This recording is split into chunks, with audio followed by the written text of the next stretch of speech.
You are listening to Your Servant is Listening podcast. My God, why have you abandoned me? Why are you so far away when I groan for help? Every day I call to you, my God, but you do not answer. Every night I lift my voice, but I find no relief. Yet you are holy, enthroned in the praises of Israel. Our ancestors trusted in you, and you rescued them. They cried out to you and were saved. They trusted in you and were never disgraced. But I am a worm and not a man. I am scorned and despised by all. Everyone who sees me mocks me. They sneer and shake their heads, saying, Is this the one who relies on the Lord? Then let the Lord save him. If the Lord loves him so much, let the Lord rescue him. Yet you brought me safely from my mother's womb and led me to trust you at my mother's breast. I was thrown into your arms in my birth. You have been my God from the moment I was born.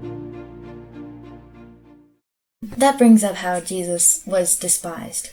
More than most, actually. Yeah. I think, that gets into the interesting topic of, if you're a Christian, you're going to expect to be treated like Jesus, if not worse. Yeah. Like, the early apostles, all but one of them were killed for their faith. Paul was nearly killed like 50 times.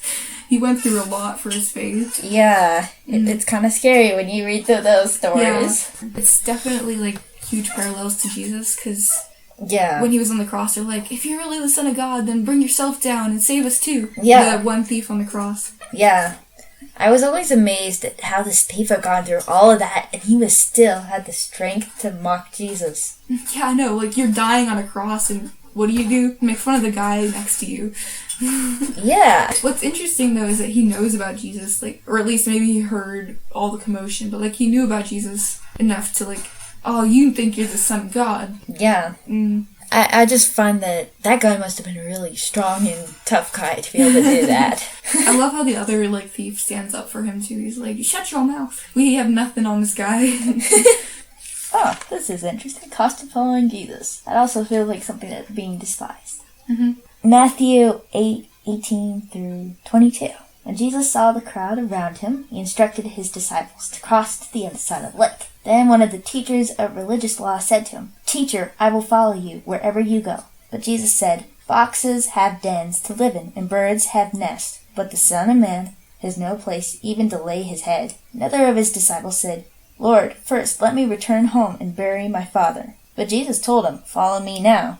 Let the spiritually dead bury their own dead. I feel like that has to also do with being despised and counted as nothing, especially when you follow Jesus. We are nothing because we have to give up everything to follow Jesus. Yeah. So then, if we actually, like, give up everything that's us, then Jesus can fill that space and make us more Jesus-like. Yeah. Or the end part, I mean, of course I have mixed feelings about this, burying your own dead or your family and grieving over them. It's a little confusing. I think he was trying to make the point that this is more important. What I'm saying now, what you would learn from following me, is more important than burying your dead relative. Even though that's hard to grasp, I can't even imagine, like, if my dad had died and I wasn't allowed to bury him. Like, that would be so tough. Yeah. And it was a culture back then. If he's responsible for burying your relative dies, you have to bury them. It's important. Yeah. And then it kind of parallels with the 1 Corinthians verse. And God uses us to bring to nothing what the world would consider important. And in that time, that was considered very important. And Jesus was so countercultural. Yeah.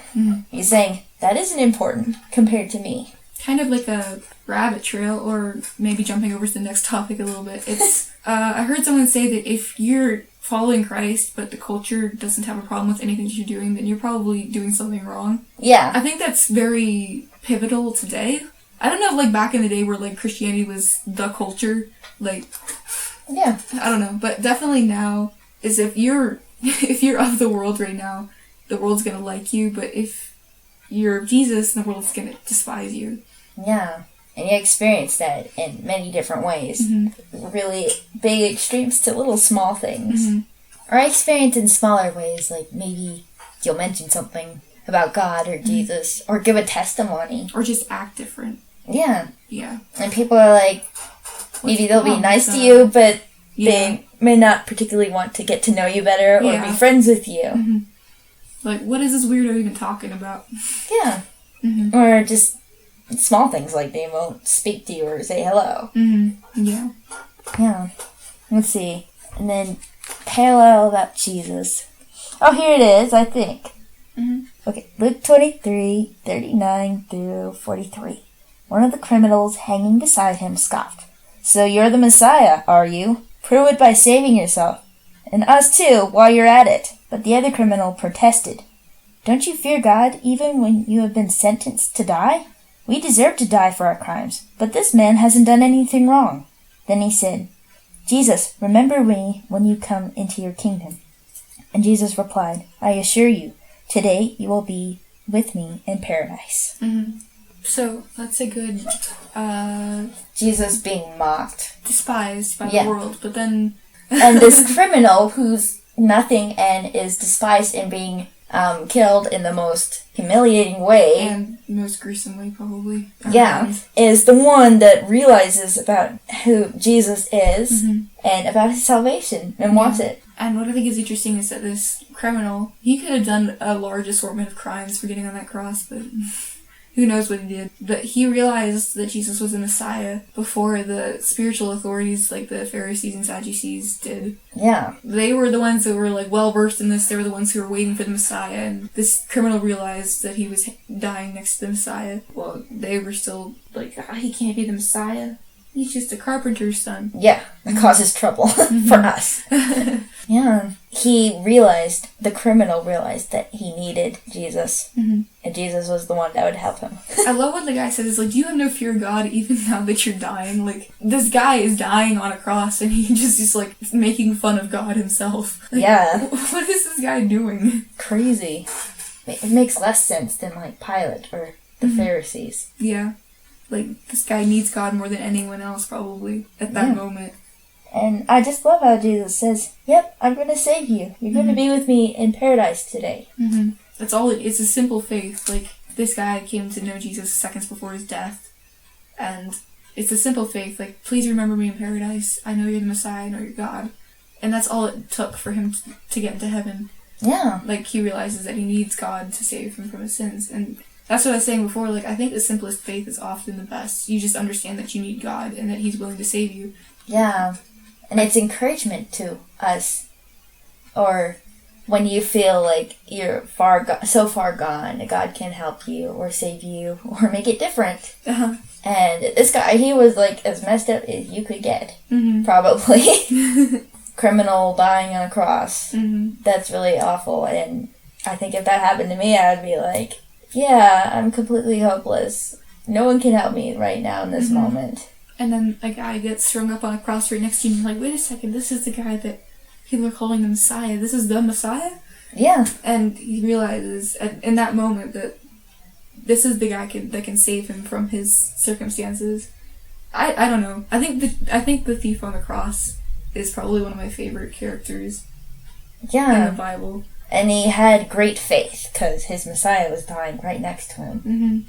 You know? Yeah, incredible faith that was just a few sentences of faith, and that's all he needed. Yeah. It's strange. It's kind of, I guess I'd look at it in a different perspective. It's like he was this kid in the pool drowning, and there's this kid next to him who's also drowning, and he's like, okay, please save me. Yeah. Even though the other kid is drowning too. Interesting. In that context, that's how it looks. That does shed light on it.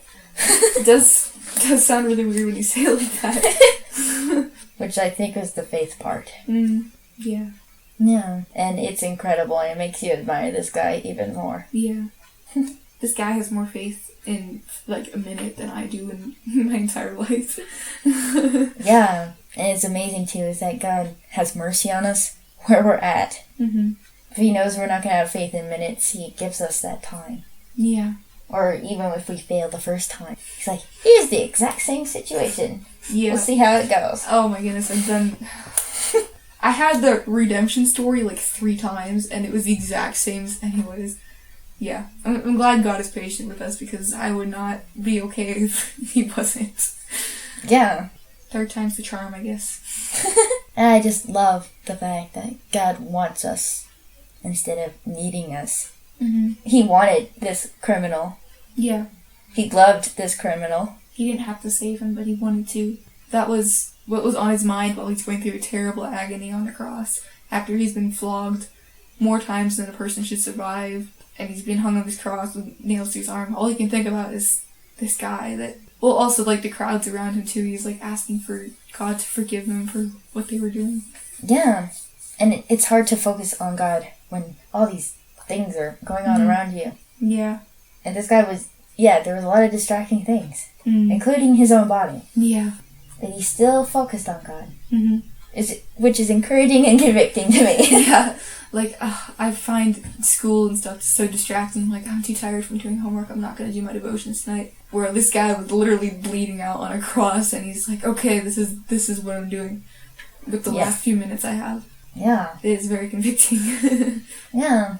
And really beautiful in a gruesome sort of way. Yeah. Someone said the cross is the most gruesome but also most beautiful thing I've ever seen. It was in a song or something, a hymn.